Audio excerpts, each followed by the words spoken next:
Welcome, ladies and gentlemen, to another edition of Cut to the Jase. We're at episode 10 now. So we're a fair way in, and it's gone pretty well so far, I might just say. But I'm Braden Hazelhurst, website editor of basketball.com.au, and of course, joined by the main man, Jason Cadee. Jase, welcome to the show, mate. Another big week in Australian basketball. Yeah, it has, as always, interesting, always different things happening, and especially now, given the time in the NBL season as we get towards the FIBA break, normally this is where things start getting thrown left, right. Who would be an import in the NBL right now? It's a carousel, isn't it? Yeah, it's just a lot going on. I mean, some of it's the import, some of it's the team. Like, there's just so many different situations. We've got guys coming in and coming out, coming back. Yes, absolutely. It is interesting. So we're going to touch on that later, and we're going to touch on a special point about the Ignite Cup as well. But before we intro our guest for today, Jase, we're just going to quickly mention Montrezl Harrell. We know now suspended until February, so that's been sorted. We're still going to have him on, so everyone just come to farm. He's got some stuff going on at the moment, but banned till February, and we know he had some interest in Europe, so won't be able to do that now either. So what are your thoughts on the whole situation? Do you think we see him back in the NBL next season? And what are your thoughts? Yeah, I mean, obviously this has played out for a while, and this initially was why we didn't have him on, just because there was things that had to play out in the background and things he had to understand. Ultimately, I'd love for him to tell his side of the story. Once again, like, it feels like this happened so long ago now, but he never denied, like, obviously cannabis is what he got done for, and he never denied that. It was more how it all played out with some things that went on. So at least there's a date set. I'm unsure if they've challenged that to see if it's backdated or not, but out until Feb, which rules him out of this NBL season. And listen, I know he loves Australia, and I'd love for him to come and talk about that at some point. So who knows what the future is, but I know he was really disappointed not to be in the NBL this year, and he still watches it basically every week. Yeah, I think if you want some entertainment, just stay tuned to his Twitter or X. It's pretty lively in recent days, but we will have him on at some stage, like I mentioned. But to headline today's show, really excited. We got Melbourne United next star, projected first round pick in next year's draft, Dash Daniels. Now, we did a story today.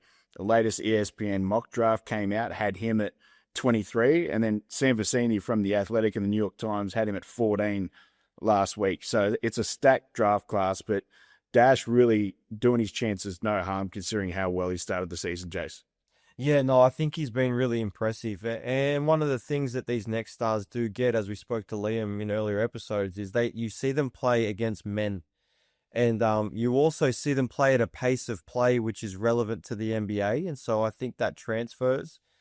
Dash has a lot of skills that transfer. I think his length and his size, defensively, his offense is continually evolving. His shot's improving. So it's up to him. And I don't think necessarily, like, listen, if you could be number one pick, sure. But Dash, for him, where he falls, as long as he's in the first round to a team which can fit what he needs, I think that's ultimately what he would want to find. A first round pick where he goes to a team that he thinks he can really kind of, I guess, become a man and a professional basketballer in that setting. And he's doing all the right things at the moment. Yeah, I think fit's really important. Now, obviously, he'll go in the first round, but we see that with Tyrese Proctor. Now, he was in the second round, but fell to a perfect situation with the Cleveland Cavaliers, and you're seeing what he's doing at the moment. So, great to have Dash on today. Now, Jace, before we go into that, our Boomers teams have been something like to watch on social media. We picked our starters, and then last week we released our bench as well. And we've received a lot of feedback. Now, I'm just going to go through a fair few. It has been viewed by a lot of people. Maybe these episodes just need to be more of us talking shit and everything about teams and different things we pick. But anyway, I'm going to go through one funny one and then one for a guy that needs to be called out. Now, Gert the Destroyer, some of the usernames on these two are quality, absolute quality. He said... Where's Trev Doncic and Wayne Wembanyama? I was dying when I saw that. Got me. That was brilliant. We'll try and find them in the system with Australian passports. A guy that claims we have no shooters in our teams. Now, maybe he needs to say that to some of the players because I think some of those players can shoot, Jace. I mean, some of them are shooting the ball pretty well right now, and it's improving. And the other part to this is like, oh, there's not who are you picking then? Like, who are these shooters that they don't fall out of trees? Like Patty Mills, who has been a shooter for us, Joe Ingles has been a shooter for us. They're done. They're not going to be there going on. So I don't know who these shooters are. And like for me, Furphy was a 3-and-D guy at college. That's what his role was. So unless he's lost the ability to shoot, I feel like there's some guys in that group that still shoot the ball at a decent level. There might not be any that are well known. Just that's all they do. Besides Jake McVeigh. Absolutely. And I think the point is you don't just pick a shooter for the sake of they're a shooter. I think they still need to be good enough to play at that level and impact the team. And I think that's times where you might not have a straight out shooter and you delve into the identity, which might be a more defensive and athletic focus, I guess. Well, if you go back, right, we picked Chris Golding, shooter. He's a shooter. They didn't even use him. Yeah. So it's all well and good. And now whether that's the right decision or not, up to whoever wants to decide on that and up to the coaching staff. But they picked the shooter. They didn't even use him, and he was our best shooter outside of probably Patty Mills. Yeah, absolutely. And the next one, now this guy's made a reappearance, Jace. Now, we mentioned some criticism of my selections the previous week on Instagram that were later deleted, which was pretty funny to see. But Ben J-Man, Ben_J_man, both idiots picking Dash Daniels, who would barely have played a minute in the NBA by this tournament. In 2027, I doubt that. If everyone is healthy, Exum makes squad. Anyone not picking him clearly never watched previous tournaments when he was consistently one of our best players. So apparently we haven't watched these tournaments, Jace. Anyone picking Thibault hasn't got a clue. You remember his last World Cup flop, right? And Furphy, I don't care how good someone is, or maybe if they aren't playing consistently, they are not ready for an international tournament. Jace, what's your response? So if by his last statement, if they're not playing consistently, they're not ready for an international tournament. Well, we've had a host of NBA guys who don't play consistently make teams. So, Duop Reith? Does that mean Patty Mills? Does that mean Joe Ingles? Job Landau? Does that mean they don't make the team now because they don't play consistently? I don't... Listen, we don't live in a day and age where people that don't play consistently... Yes, it helps for sure, but those guys are doing as much work off the floor that you don't see when they don't play. So it's not like they don't still have gameplay. They have camps where they come in and play. Once again, I agree. I do agree. Dante has been great for us, but the thing for Dante is he has always struggled to stay healthy for long periods of time. If he's fit and able, he will be in that conversation. But we're also, for the first time in a long time, at a point where Dash potentially next year goes into the draft, gets drafted. Off the back of that year, are you telling me he's not going to be thereabouts as a kid they take, even if he doesn't play, just to be in that environment because they believe he's a big part of their future? I think he would be. So, once again, I can be an idiot for my opinion, but you cannot question my basketball IQ because that's one thing I'll back to the hill and back. Yeah, and Ben J-Man, bring us some solutions, mate. Like, first of all, one of us have Exum in our team and still have Matisse. So you're kind of having a go at me, even though I've got Exum in there. But his next one, remember the last time Thibault played in 5 games, 2.8 points, 0.6 rebounds, 0.6 steals. One-dimensional players have no place in the team anymore, given the talent we now have. Now, I would advise he goes back and watches the bronze medal game from the 2021 Olympics. Now, I know that's a fair way away, but are you worried about Matisse Thibauld's stats when he's doing a job on Luka Doncic, possibly one of the best offensive player in the world? I don't think that matters, Jase. Well, I mean, he's taken out Furphy. He's taken out Dash. There's no one left. Thibault. He's taken out Ben Simmons. So I just like to know who this expert guy who knows all compete. And once again, if you go off stats, whatever.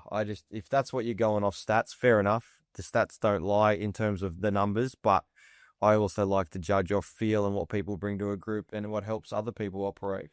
Yeah, there's going to be no one left. We're going to have to call someone out of retirement to play for his Boomers team. But just quickly, before we move on to Dash, one thing I do want to touch on, Jase. Andrew Gay is officially elevated to legend status.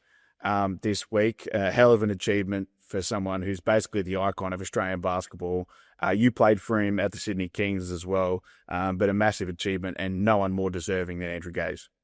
Nope, he's the best we've ever had, and he represents basketball in Australia. Like, there's no better person to represent basketball in Australia and be kind of that figurehead of it all, given how good he was, but just how good of a person he is.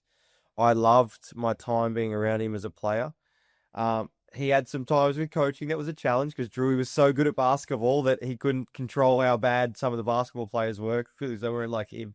But I loved every minute of playing for Drewy.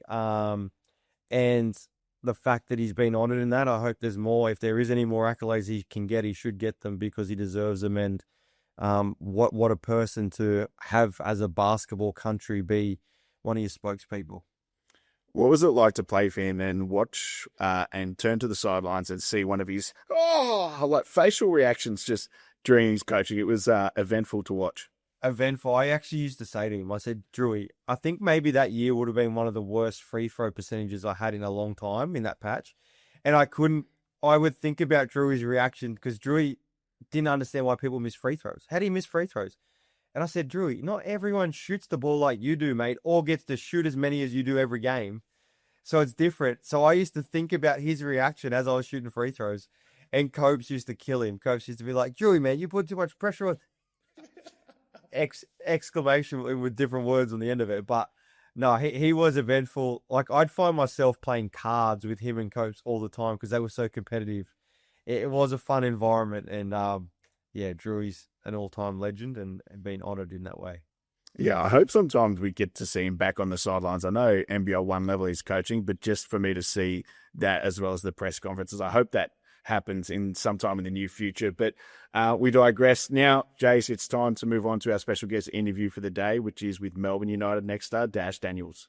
Welcome back, everybody, to Cut to the Jase. It's time for our special guest interview. We're really excited today to have NBL next star, Melbourne United young gun, Dash Daniels with us. Dash, welcome to Cut to the Jase, mate. First of all, really excited to have you on, as I mentioned. But as far as the season goes, individually and as a team, you must be really happy with the way things are going so far. Yeah, for sure. Super happy. I mean, the boys have started off strong. You know, we got in the winning column and top of the ladder right now. So just looking to, go game by game and, keep playing how we play and what we know we can be. So going well. Pretty nice introduction when your team goes 9-0 to start the year to your professional career, huh? Yeah, for sure. Can't get much better. No, let's go back. Take us through, right? Like, you're still only 17, you're still so young in your journey. But you've come through this real era of social media hype, highlights, just where it really gets increased, right? You start talking draft things, college, all of it. What's it been like going through that process, just with your age and trying to learn it all on the fly? Yeah, it's pretty crazy. I mean, having to go out in the floor in the first place and just, perform and, learn game by game, what you need to do better, what you're good at and all that stuff, and learning scouts and heaps of different things. And then there's a whole different aspect of, social media and having to be able to deal with that and, not listen to it too much and block out the noise. But, it's always something extra, but it can be good for you as well. So, having both sides. When did you find that started to kick in for you? Some people, it starts real early. Like, was there a time where it was like Dash Daniels started to become a name that everyone started to hear about? Yeah, I think probably after my first 3 games being in the NBL, had I'd say a pretty good start. And then, a lot of talk starts and people on social media and all that stuff. And, the name Dash is all out there. So just being able to block that out a little bit. Also, know your name's out there and you're on those draft boards and stuff is, a dream come true. So every kid dreams of being on those draft boards and stuff. But, it's very early right now. So I'm just looking forward to, the rest of the season. Yeah. With going through that process, especially before you chose the NBL, like obviously college landscapes changed immensely in the last 12 months, almost 2 years probably. Your brother went through the G League Ignite pathway. College now, some kids are earning a lot of money at college. How did you choose the Next Stars program? I think just because I was so young, I was still, still in year 12 now. I haven't even finished school, so um, I wouldn't be able to go to college until next year. So that kind of took that off. And I mean, the Next Stars program is a great program. It's proven its success with many guys in the NBA right now, and Josh Giddey especially is performing at a very high level right now. So just being able to follow in the path of those guys and make a name for myself. And I mean, I'm trying to make the NBA, and that's what the Next Stars program is proven to do. So yeah. Just on that, I've got to jump in there, Dash. Just in case you didn't know, the Next Stars program sponsored by Step One. If you didn't know, which is Jase's brand. So just to jump in there, fellas. I wish it was my brand. I wish it was my brand, but it is who I work for, and we are very honored to partner with the Next Stars program. But let's talk about your early journey with United as well, right? Like I seen you play as a junior, I seen you play for Vic Country at different tournaments, and I remember talking to Marty Clark about you early days. And one thing he always said to me really stuck with me, and I've actually used it multiple times, is Dash will be better against adults than he is against kids. And I feel like even though you had such a great junior career, you've almost seen that so early in your NBL journey. And the one that transfers for you is obviously your defense. Defensively, I'm sure you hang your hat on what you do defensively, as does your brother. So it clearly runs in the family. But your 3-point shooting, like you've come in this year and you're shooting right now at 36% from three. I know, like having played with guys like Reese Carter, and that he spoke around how they're doing so much with you shooting wise, and that's a lot of your development. Talk us through the adjustments, and obviously you want to grow everything, but how's your adjustment with shooting and how's your focus been on that especially?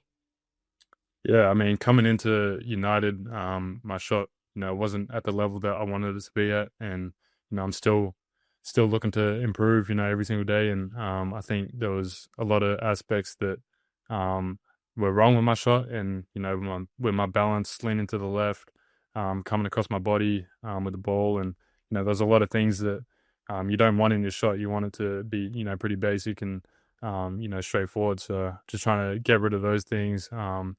Keep my set point a little higher, not going too far with the ball to my left, and not fading either. So just trying to keep everything that little bit straighter for me. So yeah. Have you found that it's been weird going through those adjustments whilst playing? Because obviously there's time in the off season to adjust those things where it's just you working out. How have you found that transition between working on those things but then applying it to games? Yeah, I mean, it's not ideal. Being mid-season and trying to fix your shot, but some that I'm happy to be doing right now, and is working out. So I've a lot of respect to Reese and the coaches in Melbourne. They've put in so much work to me and helped me so much with my shot, and it's getting there, and still a long ways to go, but liking the look of it right now. You spoke about the work you've done on it, but even from the start of the season, it doesn't look like you were not confident in your shot. Talk to us about where that confidence came from, stepping up as a 17-year-old to knock down big shots in some big games throughout the season so far. Where's that come from? Yeah, I don't want to start my professional career off being that shy kid that doesn't want to take the shots and all that stuff. So I just go out there with confidence and believe in myself, and what happens. If you don't make shots, then you don't make shots, but if you make them, you make them. So just being able to have that confidence and not be too shy to step up in the moment.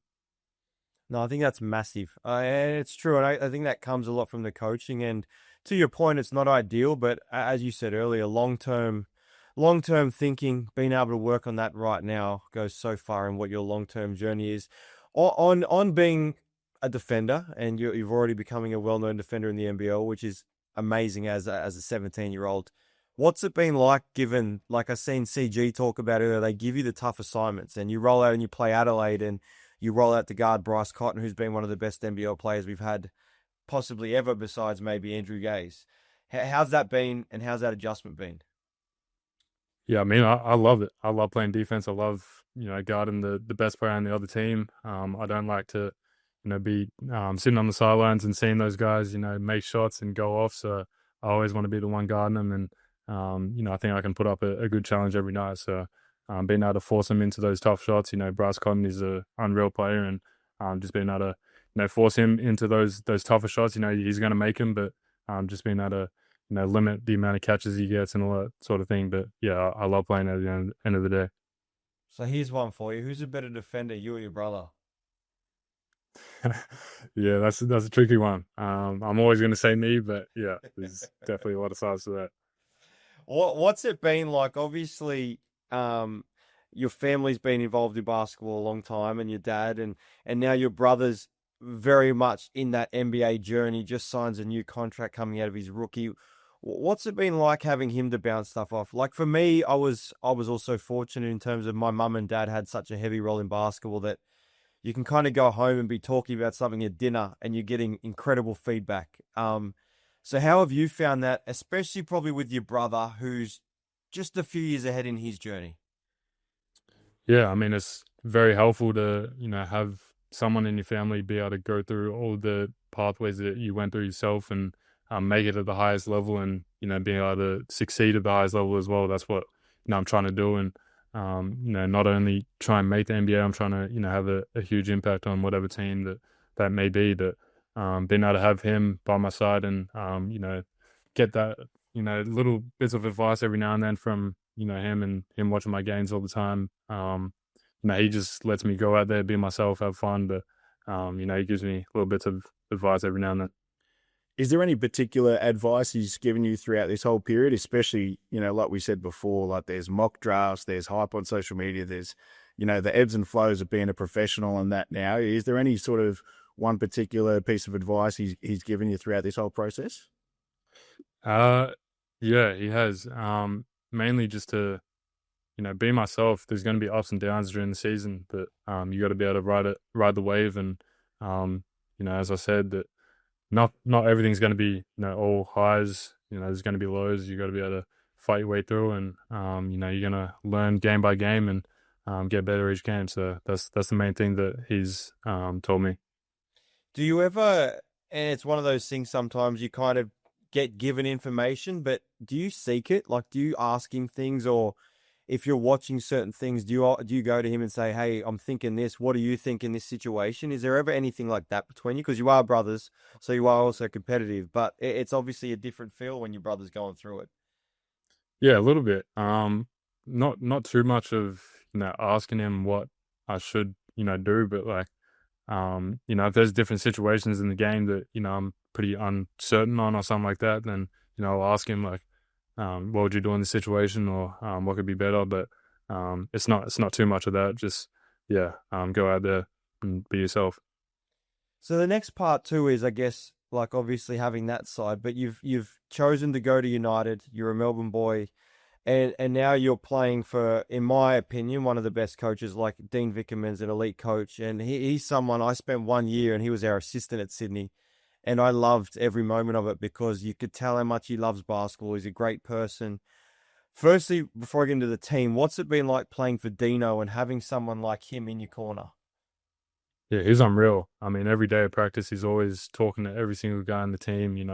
What they could have done better, what they're good at, and what they, what he wants them to keep doing and stuff. And that's just the great thing about him. He doesn't just let a player walk by him. He's always talking to him and giving him advice. And he's a great coach and knows what he's doing. So yeah, it's great to have him. And then filtering down to, we spoke a bit on the assistants, but what's it like? You speak about defenders. You play alongside Shea Ely, who's been one of the elite defenders in the NBL for a number of years. You've got CG down there. Last year, in your stint, because you did go early and train with them, you had guys like Delhi. How's it been having people like that around, just for the day-to-day? Because it's different, right? When you go from being a kid going into that everyday environment, it is a different world. Yeah, I mean, it's unreal to have those guys, and they're vets. They've been in the league for quite a while, and they know what they're doing, and they give me advice on those little things that I can be doing. And especially having guys like Shea and Delhi when he was here, just being able to learn off them and what they do. They're physical defenders, and that's the only way you can get better is watch someone else and learn off them. Does Chris tell you some days if you're guarding him just to go guard someone else? Because I can't be bothered dealing with it today. I'm a bit older. I don't know. Yeah, for sure. He's like that. He doesn't like that physicality when I'm guarding him or something like that. So he just tells me to go guard someone else. But no, he's great. Especially earlier in the week. I did learn as you get older. When I was younger, I loved the start of weeks of practice because I was like, we used to kill it. And then I was like, oh, we got all the older guys and they chill out till the end of the weeks. So I was like, I could see that. What was it like? I actually came down to watch. I felt like you did really well in this game. What was it like playing against the Pelicans in Melbourne? And then what was your mindset? Like, it's easy to say I was just there to just try and do a job and just play any game, but surely for you it was also a chance to kind of measure up to where you want to be in a few years. Yeah, for sure. I mean, that's where I want to be. I want to be in the NBA, and I want to prove to those guys that I deserve to be there. And I went out in that game, and I just looked to be as aggressive as I could, and take every opportunity that I had. And I thought I did an okay job of that. And yeah, I mean, it's just a great opportunity to have an NBA team come down to Australia and play against them. So yeah, it was unreal. It was very cool, and it was a great atmosphere as well. Was there anything that you now, after playing a number of NBL games, what were the differences that you might have noticed just from that one off? As in from the NBA game, or Yeah, just the NBA, just that one game that you got to play. What was a difference that you might have noticed in terms of length, size, just the way it was played? Like, was there anything that was majorly different for you and in your feel of it all? I think for me the court, like the court is so much bigger. Yeah. The 3-point line's a little further back, and it's just you got so much more space to be able to operate, and that's something that I love about that court. I love to be able to have that space and get downhill and not have too many guys crowded at once. If they are, then wide open threes. So yeah, I think the court and how big it is the biggest difference. Yeah, no, for sure. What now going back, you got to be part of the Boomers Asia Cup. What was that experience like? Were you expecting it? How did that play out? And then what was that experience like? Because for me, one of my all-time greatest experiences was actually at an Asia Cup. Yeah, it was crazy. I mean, from the second I got the call that I was in the team, I was so happy to be able to get that call because it's been something that I've dreamt of throughout my whole childhood to be able to play with the Boomers and um, not only get the call, then head over and be able to play some minutes as well and enjoy the team's company. And there's a lot of funny guys in that team, and I enjoyed the experience. And yeah, I'll cherish it forever. On that, there's a lot of funny players in that team. Who are you talking about specifically on the road that sort of, was the jokester at the Asia Cup? It was a lot of McVeigh, and Magne. They had all the jokes, and yeah, it was mainly those two for sure. Who was your roommate? My roommate was on Foxhole. Okay, nice. So they put the point guards together. Yeah, for sure. Yeah. No, it is an incredible experience. And now talk to me. You get to go into this New Zealand series, which I think's cool, like playing New Zealand back to back. It's kind of, especially in that Asia region, like when you play New Zealand, they're going to be great games. Are you excited? Yeah, for sure. I mean, that's our crosstown rivals, so we're trying to go in there and beat them 2-0, and I mean, it's not only just about that; it's about the World Cup coming up, and we need to be in the best position we can for that, and that's something that I'm striving to be in as well for the World Cup and try and make that team. So yeah, they'll be unreal. I know it's early days, but I'm sure you guys have thought about it. Have you spoken about the potential of playing for the Boomers together with your brother and what that might be like in the future? Because although we don't want to go too early, we're sure it's going to happen in the near future. Yeah, I mean, I haven't spoke to him about it, but I've definitely been thinking of it, and that's also another dream of mine to be able to play with my brother at the Olympics or something like that on the biggest stage in the world, and that'll be unreal to be able to have that, and not many families get to have that opportunity. So yeah, no, it'd be great to be able to do that with my brother. Another one with Australia. What was it like going to the World Cup? Because that's an experience that a lot of juniors that have been and got to go, it's one that you remember for a long time. What was your experience like with that? Yeah, it was super cool. Just being able to go over there, play against some of the best, young talent in the world. USA had one of the most dominant teams that they've ever had at a World Cup. So, being able to play against them, and it was just an unreal experience. I was pretty sick that whole week, so that kind of bummed it down, and didn't perform to the level that I wanted to. So, that's obviously something that sets it down, but it was obviously a great experience to be able to play with the boys, and not the result that we wanted, but we had fun.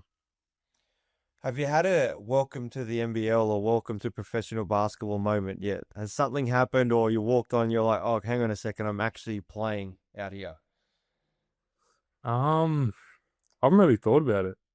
Um, it's not really welcome to the NBA or NBL moment, but I'd say just guarding Bryce Cotton, like that was he's like different, man. Like the way he moves, so quick to come around those screens and stuff. And I've never experienced something like it, so I'd probably say that. But no real bad things that have happened yet. But experienced it's my welcome to the NBL. But yeah, Haven't got dunked on. But no, guarding Bryce is a different world because he moves so much and there's so much action for him. It's like you're constantly just on the go. yeah, for sure. Well, Dash, we really appreciate your time, mate. We know you have a busy schedule and two games coming up this weekend ahead of the Boomers, 2 games against the Tall Blacks as well. But really excited to see where the future is for you, and we're sure it's in the NBA and a long career with the Boomers. But really appreciate you joining Cut to the Jase, mate, and all the best for the rest of the season. No, for sure. Thanks for having me. Appreciate it. Welcome back to Cut to the Jays. A great chat there with Dash Daniels, and really excited to see how he goes for the rest of the season with United, and of course with the Boomers in that Trans-Tasman series against the Tall Blacks. But it's on to our NBL discussion for the day, Jace, and it has been a massive week in the NBL. First of all, I want to give our best wishes to Bullets import Casey Prather. Went down with that knee injury, out for the season. But to get back from what he's been through and everything, we had him on the show a couple of weeks ago. Sensational player, sensational human being, and really sad to see him go down like that, Jace. Yeah, it does, and especially because of what he's been through. And I think you could see when we spoke to him, you can see in how he plays just how much joy he has right now playing in Australia, and almost like a rejuvenation for him. So to see that happen sucks because he's someone who is heavily entrenched in Australian basketball, and he has been for a number of years. And to hear that it wasn't ACL or anything like that, and that it will be something that's significant enough, but he'll be able to figure out. I hope that means he's back healthy going in the next season, and he's back with Brisbane or on a roster. And just on Brisbane, it's been a game of musical chairs up there. There's import changes all over the place for them. 36ers add Troy Brown Jr. Will Magnay's out now. Tassie in a little bit of trouble. Jack McVeigh went off in a duel with Bryce Cotton. So plenty happening. But we're going to hop into your JC 5 points from the NBL. And the first point, Jace, you go on to the Adelaide 36ers. Yeah, I mean, obviously they won both games. They won one in overtime, which was scrappy, but they got there. And I've known for basically all year long they were going to bring someone in at some point because they were waiting on Bryce to get naturalized. So they bring in Troy Brown Jr. and there were 2 ways this could have gone, right? There's the conversation they don't have a natural point guard, but then you look across, they've got Flynn, Isaac White, DJ, Bryce Cotton, they've got Keanu Rasmussen, they've got a number of guys who are all basically combo guards. So the other one was like, well, do you bring in like a 3-4 who can maybe carry it and do some different things? That's the way they've gone. I think it makes the most sense for their group right now. And I think from what I saw from a guy who just hopped off the plane 48 hours before, I think they've got a good one because he showed the ability to be able to bring it down and set some stuff up. And I think his length and athleticism is kind of a perfect fit for that group. So I'm not necessarily this week. They play tonight. But I think in the future, kind of rounds after the FIBA break, it'll be really interesting to see what their group's like. And also off the back of that, Zylan Cheatham played excellent in Tassie, and he looked like the Zylan I remember from New Zealand that was attacking the ring and looking to create stuff. So that's a big thing for them as well. Do you have them ahead of Melbourne United now with the addition of Troy Brown Jr.? Nah, not right now. Was that? I just don't think they're there yet. Like, I think Melbourne know who they are. And I mean, if you look at Adelaide, they've moved DJ, who was one of our focal players last year and the start of the year and even the year before that. They've moved him to the bench, which I actually had a conversation with him prior to that saying you should ask for it because I think it would have actually helped him find more of a rhythm. But what I didn't envision is then they play him, I think, 17 minutes and 15 minutes. And I don't think that's the answer for them to win the whole thing. So that's why I say I think we're seeing Mike and the coaching staff figuring it out in real time around what it looks like because he needs to get, I think DJ's minutes need to be up mid-20s when it really counts. And just one thing, some commentary I've heard over recent weeks, Jase, especially since DJ's moved to the bench and Matt Kenyon has moved in the starting lineup. Now, I know that spot that Kenyon holds now is eventually going to go to Troy Brown Jr. Wouldn't be surprised if it's even this week. But I think people underestimate the role players like Matt Kenyon play in a team. And I know I'm biased because he's a good mate of mine. But, Jase, those players who know who they are, know they're not a scorer and do all the extra stuff, they're very valuable, especially to a title-contending team with so much firepower like Adelaide. Yeah, and you got to understand, the one thing about guys like Kenny is they'll come and play whatever the role is. Whether it's 1 minute, 0 minutes, 15, 20, whatever it is, they don't care. They just want to help. And the other part which people don't see is the work they do throughout the week. How they improve training sessions, how they come and work out and they make people better during the week. Like, it's all part of it. Like, the game night performance, people only see stuff when the lights are on. They don't see what 10% is games, 90% is training and the work that goes in. So Kenny is a great addition to that group because Mike knows what he's going to get from him. Yes, would we all love him to shoot the ball with more confidence at times? 100%. But he's come into this role of, I'll defend my ass off, I'll do all the little things. And if Mike needs me tonight, I'm ready to go. And if he doesn't play me, he's not going to sit there and sook about it.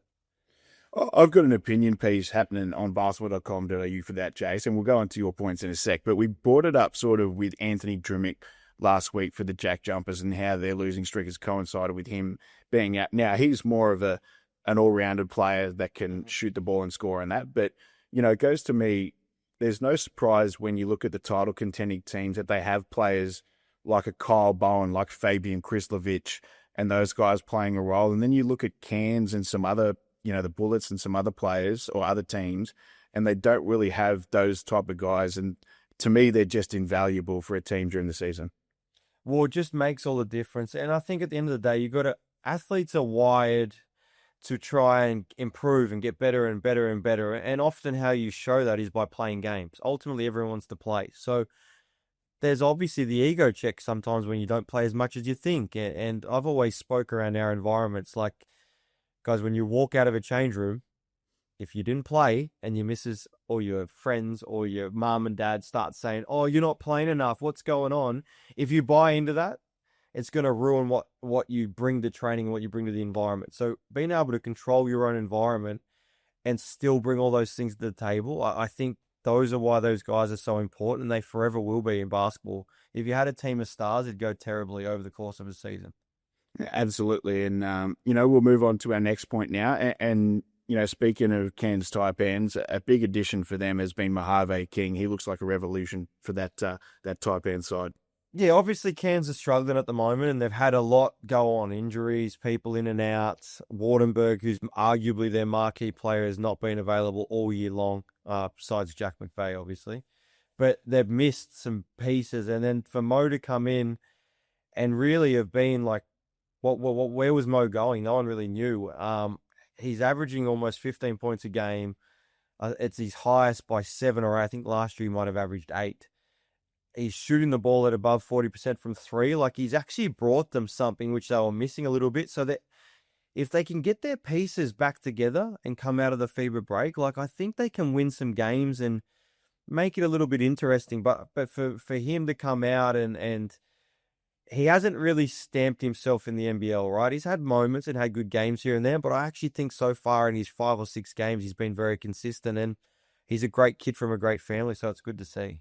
Yeah, absolutely. I actually had his dad as my first senior coach, Jase, which was a very interesting experience with Coach King. And if you airball a shot, you get the old "someone open the door," man. So he's come from a good family. But I said it during the week. I think after spending some time out of the league, he just looks like he's playing it as such in a much more mature way. It's not forcing things.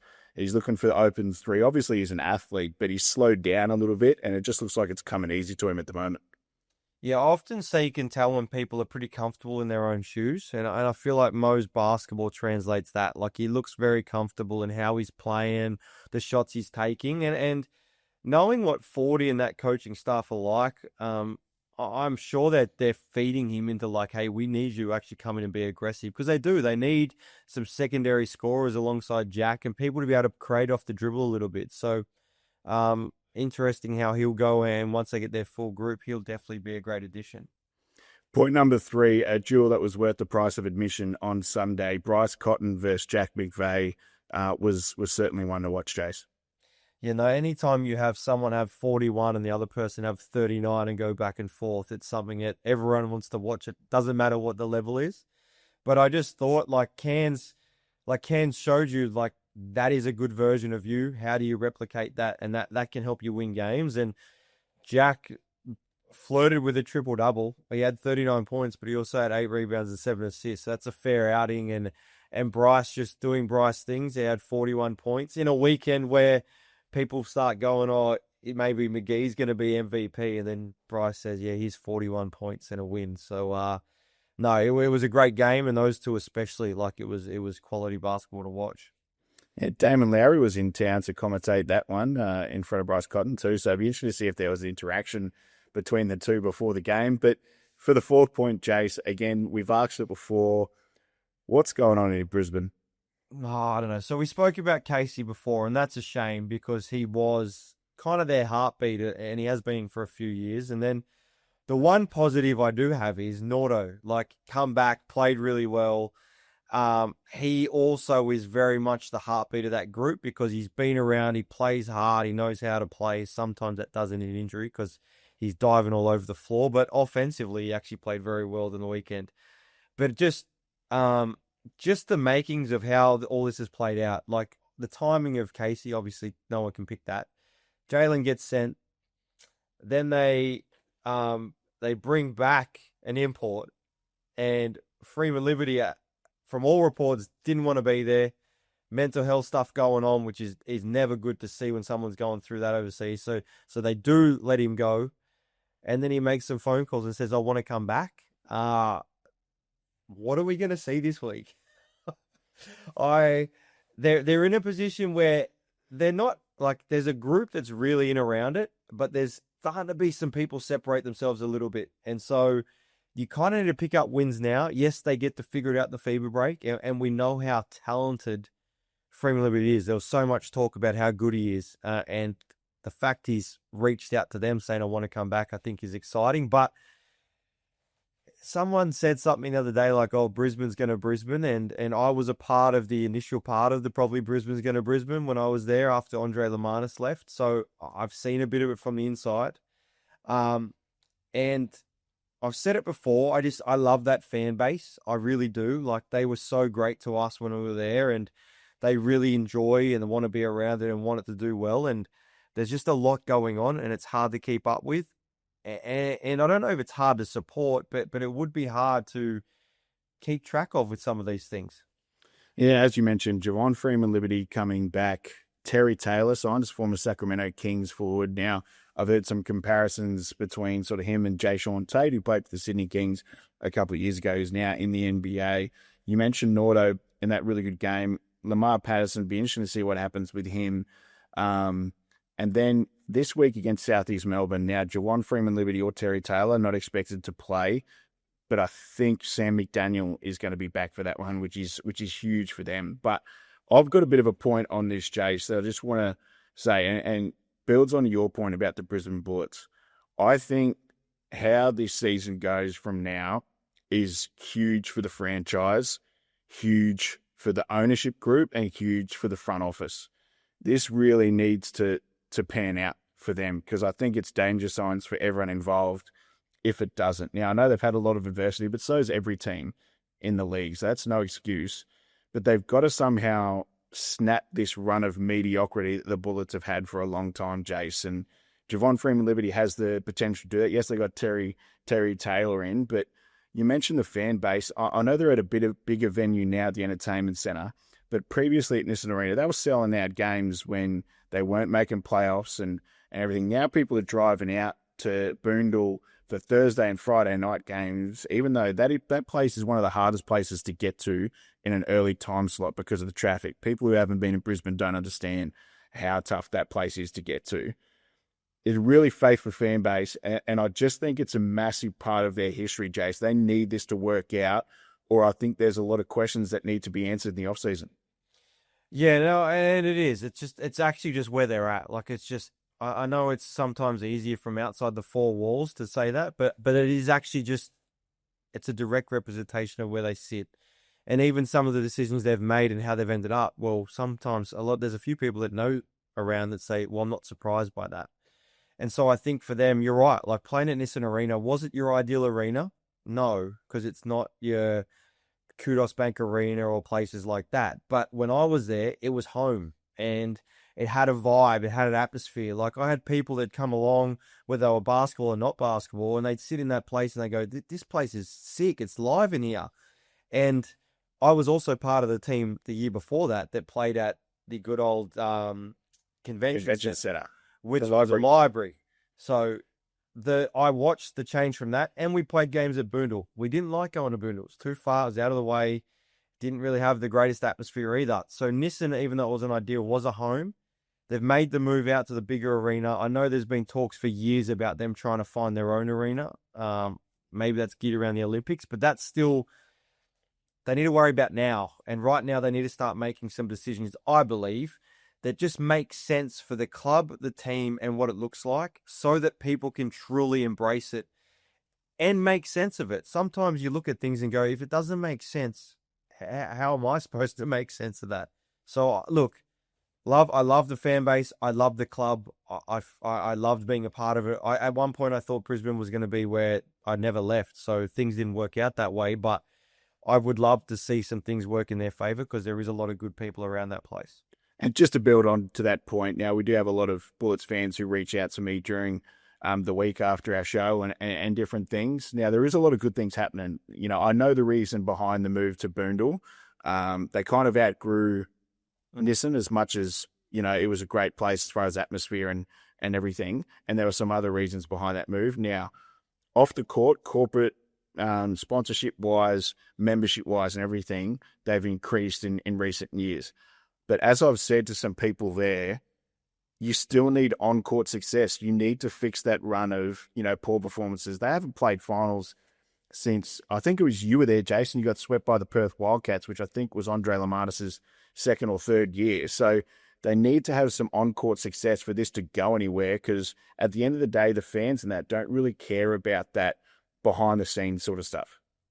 No, they do to a point, but you still need results. And that's what I remember. So to your point, that second year, the third year was the hub year. And that was when we had Vic Law. And once again, easy in hindsight, would have worked out. But Vic gets hurt. We come out of the hub, and I think we're in third or fourth. Vic Law gets hurt. We got Lamar Patterson back from New Zealand, and he was off injury. So the plan was for him to sit and wait, get him healthy. And then we slide him in next to Sobes and Vic and Hodgie and Tyrell. We were like, okay, we're a chance to win this thing. Like, there was a real feel like we had it.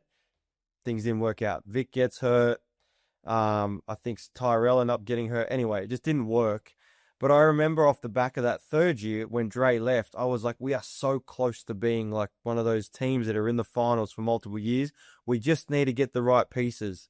And it just, from then on, it just never quite worked out for certain reasons. And I think it's at the point to you, that was some time ago now, that it's been year after year after year after year. What has to change for that to become not the question? Because Brisbane's too good a place to not have a regular finals team in a tight league. But I just think that's what is needed for the league as well. Yeah, absolutely. An interesting second half of the season coming up for the Bullets. And the fifth point, Jace, we'll go through this really quickly. Perth Wildcats look like they're making some inroads in the NBL. Yeah, and that's why I've got him in my top 5. I just thought the balance of their team looks pretty good. I think Duke Jr.'s been a great addition. He's multiple assets of size and athleticism and ability to play both ends. And they've got guys that look like they're willing to sacrifice a bit there. Like there's times where people aren't playing and they do get played and they come in and get after it. So Johnny's got a lot to figure out, but I feel like he's going with the old, as long as we keep improving and get better as it goes on, then good things will happen at the end of the year. And my other point around Perth is, when they signed Jaron Riley, people were bagging, sign him to kid, he's your son. And now he gets injured and people going, I can't believe we lost him for 8 weeks. This is the worst news. I was like, here we are. So I just wanted to make note of that because Jaron was always going to be fine. Yes, it's worked out better than everyone thought. But once again, put a smart basketball player on the floor and put talent around him. And sometimes they just figure out how to make it work. Absolutely, and I love how you called JR Johnny. I've never heard him referred to as that. But we move on now. Before we go into our tips and to finish, Jace, we're just going to make a quick point about the Ignite Cup. We both spoke about this, and it's probably not poor for the league because I know it's the first year trying it and everything like that. But these Wednesday night games we see in the bigger arenas, even Perth, a fanatical fan base like Perth, really lacked a crowd. I think they had 6,000 when they played the Bullets there. We saw the Bullets play at Gold Coast last week. Not a great crowd. And for me personally, I would love to see the NBL experiment. Now, I know there's venue standards and different things, but going forward to experiment with the Ignite Cup, let's take that to local associations. Now, local associations who have enough at 1,500, almost 2,000 people, but let's take it to the associations, try and sell that out, and make it look good for TV. I think that's the way to go, Jace. What are your thoughts? Yeah, I think it's the timing too, right? Like we're 3 weeks off school holidays starting, and I think you'll start to see the Wednesday night crowds maybe pick back up a little bit. So the timing, but I definitely think like this new idea and what they're trying to introduce, I think is great. It's more basketball. I know they got massive plans for the final of it. They're going to make it a big show on the Gold Coast, which I think will be cool. It's something different. But I do think that, once again, it's easy to say it until you go through it and then figure out what to change. But I think it'd be a great idea to take some games to different places. Like, I know Sydney's next Ignite Cup game is in Canberra. So it's like, can we take games to different places for the Ignite Cup? Is there a stadium that fits in Brisbane that can hold 2,000 people that can give you a great feel? Because it's not part of people's memberships. That's my understanding. It's separate. Which I think is stupid, by the way. Well, I just think you have it as part of it, and that might help the crowds during the week. But if it's not part of that package, well, then it gives you the freedom to do exactly that. The state game to the Sunny Coast. Where are we going? Like, once again, it's got to be feasible and make sense. But I do think if the league and clubs want to, I think it gives them a chance to experiment with some things and just bring it back to that good old school environment, which NBL 1 and those environments are to an extent. It can't go too far that way. Yeah, absolutely. And last point before Daz shows our tips for the upcoming round, and just by the way, you're on 45. You got 6 this previous round. I've dropped back. I'm on 36. I unfortunately tipped Brisbane against New Zealand, and that didn't really work out too well last week. But just one thing, I want to put the Zebras, the officials, on notice after this past week, Jace. One, Scott Butler.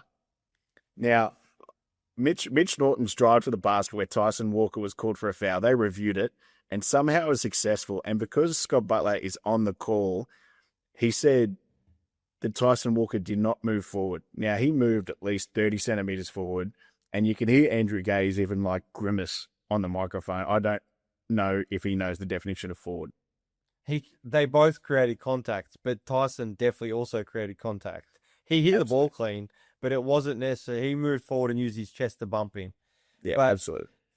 Yeah, I don't know. Listen, Scott's the head of the referees, and I don't know. I'm not a player anymore, so I guess I can say what I want in a way. But I just think some of the things and some of the terminology used at times, it doesn't make sense in how it creates inconsistency. And I just think the review, it's almost at a point where I've seen a thing earlier about scrapping it, because half the time I feel like they don't give them successful because they don't want to rule against it, or they like... Except for 40. 40 has like 100% success rate this season. because he just challenges. 40 used to just challenge the first play of the game. If there was a play, he challenged straight away just because. And so, listen, 40 is good at it, but sometimes I think the ruling on things doesn't. It's kind of. It wasn't a foul because it didn't actually hit him where they called it. He actually hit him with the body instead of the arm. It's like, what are we doing here? So it's definitely an interesting process. But last point before we sign off, let's hope no one has an act of violence like Xavier Cooks had against Davo Hickey on the weekend. Like, let's just hope we can just all stay safe on the court, Jase, this coming round. Like, what are we doing? You know what I mean? Like, it should have been an act of violence for Hickey not letting Zay pick him up then. Like, it didn't incite anything. It wasn't anything crazy. It was arguably playful and funny. And we're giving out tech fouls or unsportsmanlike for that. Like, the funniest thing is, during the review process, they all laughed about it, everyone, including Davo, and then they still gave him a tech at the end of it. I couldn't believe it. Common sense does not prevail. Exactly. That situation. So let's hope everyone stays safe and no acts of violence on the court this week. But that's all we have on this 10th edition of Cuts of the Jase. A big round of the NBL coming up, and we'll see you guys next week.